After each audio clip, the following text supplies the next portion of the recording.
Visual effects is a demanding industry. It demands as much as the most advanced technology can offer. I was building my workstations for years. Stacked GPUs, top-tier CPUs, fastest SSDs, RAIDs, custom water cooling loops for stability, and so on. I always wanted to be mobile. Never wanted to be tied up to my workstations. Things impossible just a couple of years ago are possible now. You know I'm not reviewing equipment too often, and this channel is not about that, but when I do, it means it's something particularly cool. Today I'm going to talk about this 15-inch Razer Blade advanced model with RTX 2080 inside. Quick story first. Over the Christmas and New Year I was working on a very big project. It was extremely demanding one in terms of resources. I needed to constantly render different parts of my project on all my machines in order to deliver it on time. So I decided that I will just stay home and control all other machines from one place using my Razer Blade Pro. It's important to mention all that because A, this review is from a very demanding professional's point of view, and B, this is how I got that idea of fully switching to laptop, which was never possible before. After the project was done, I kept thinking how cool it was working from laptop, have all your machines at a glance and have all your master files with you wherever you go. So I reached out to Razer and said, hey guys, listen, I'm a VFX artist and I own Blade Pro and I want to make an experiment of fully switching to a laptop.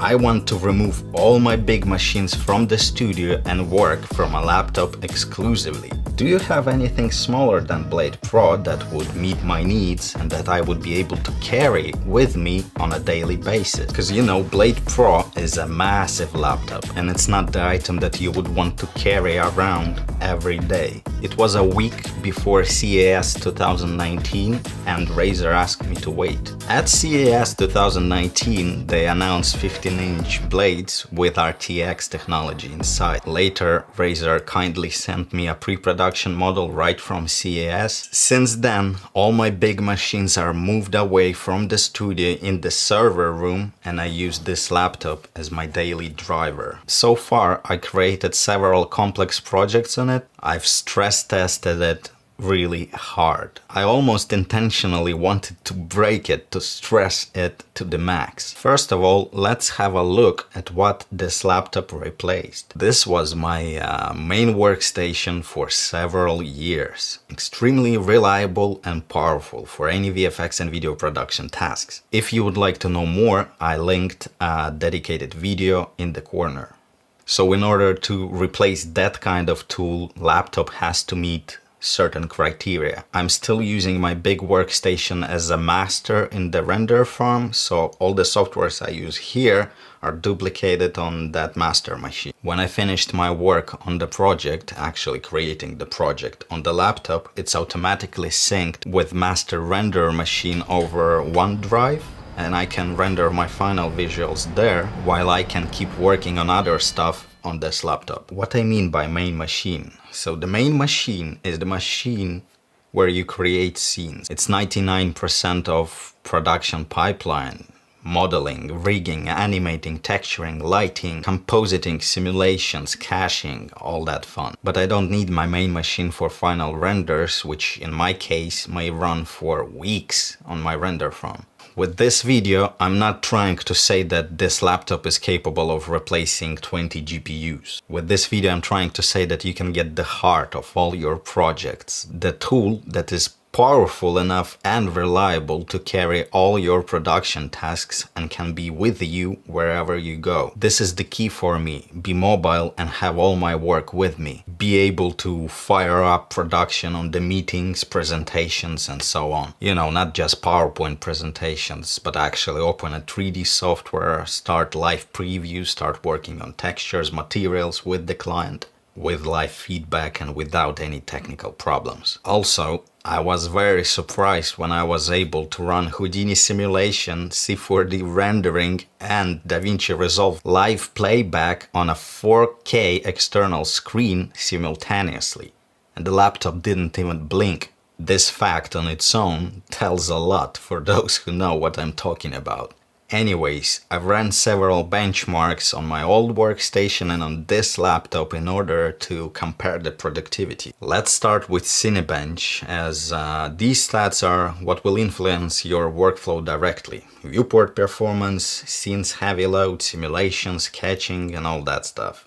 It's still on the second place in Cinebench, which means I can load Cinema 4D quite significantly. OpenGL performance is taking first place and is calculated from one most powerful GPU in this system, which is GTX 1080 Ti in this case. Still a very decent GPU. On the Razer Blade you have different performance modes that helps you to save battery when you don't need all the power. So I tested balanced mode and creator mode. As you can see, the difference in CPU performance is quite significant, with top performance taking third place in the benchmark, slightly lower result than my big workstation. OpenGL performance is significantly better than my big workstations, meaning some of the features in the software such as Fusion, After Effects and Cinema 4D will run much better thanks to RTX. Talking about RTX, you probably heard that it's quite a big deal in the world of graphic cards. The technology is very new and not yet fully optimized in almost all the softwares, meaning it will get even more powerful in the future. Powerful GPU is quite important for me. Otoy, the creators of Octane render engine, released a version of their benchmark that shows how powerful your graphic card will be in the future release of their engine once RTX is fully implemented. As you can see, I can expect almost 3 times more performance in future release of Octane. Both balanced and creator modes excites me quite a lot, because one card in this laptop will perform as almost 3 GTX 1080 Ti's in my big workstation. This is quite insane. I made regular Octane bench tests as well, and again we can see that mode choice influences performance a little bit. To summarize, everything I ever needed my big workstation for can now be done on this little laptop without any problems, on the same level everywhere I go. What is more exciting is that the laptop is upgradable. By default it's shipped with 512 gigs of SSD and 16 gigs of RAM. I've upgraded mine to 2 terabytes SSD and 32 gigs of RAM. SSD deserves a special mention as it's M.2 drive. M.2 SSDs are significantly faster than traditional ones, as these utilize PCIe port. So 2 terabytes of ultra-fast space is very much appreciated when working with video content.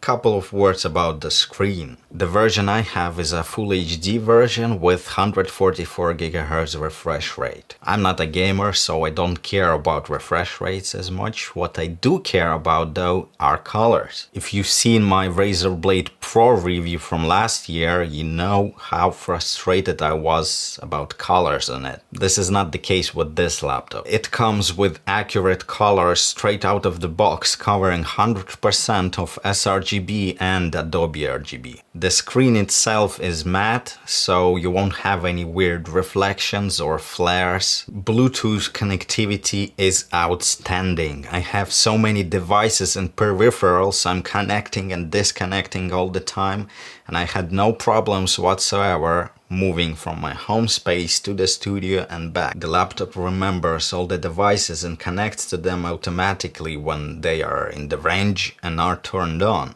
This includes keyboards, mouse, Apple AirPods, external speaker and vacuum tablet. The keyboard is very pleasing. Again, comparing to my Razer Blade Pro that had some problems, this one does not have any problems at all. And the keyboard itself is much better in my opinion. I'm not a big fan of mechanical clicky buttons.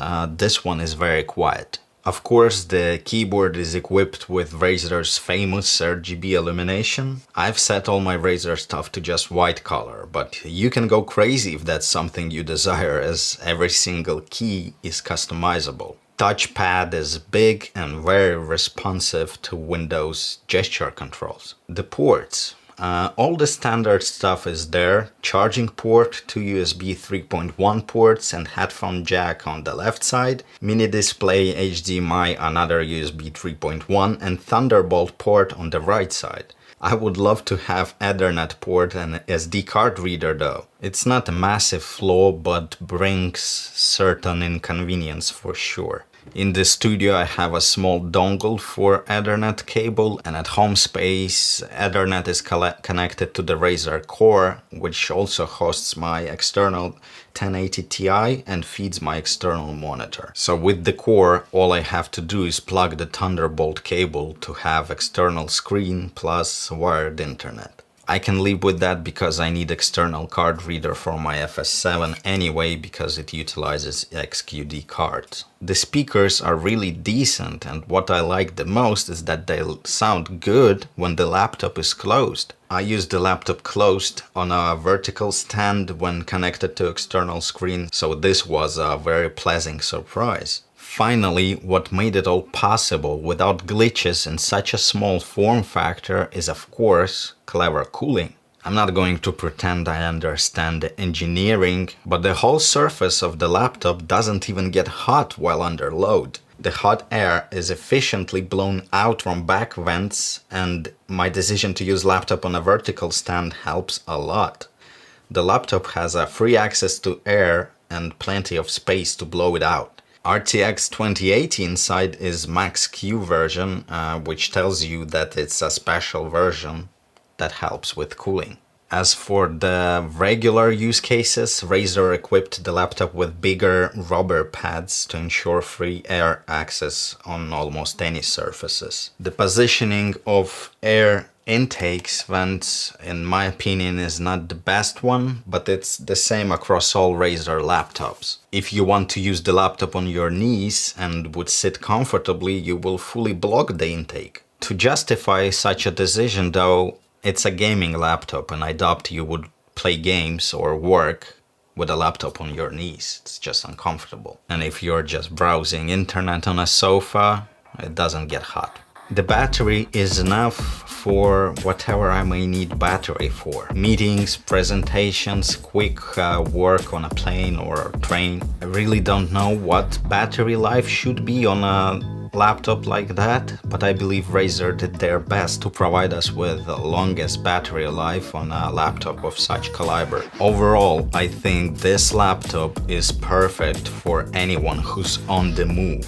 Freelancers working here and there, maybe students who are looking to invest a significant amount of money into a machine that will serve them for years to come. If you're thinking about solid base for you to start any media production, this is the laptop to choose, hands down. Solid and reliable solution for VFX artists and motion designers. Razer are improving their products more and more. They are learning on their mistakes, unlike some other companies. Won't say any names. Peace.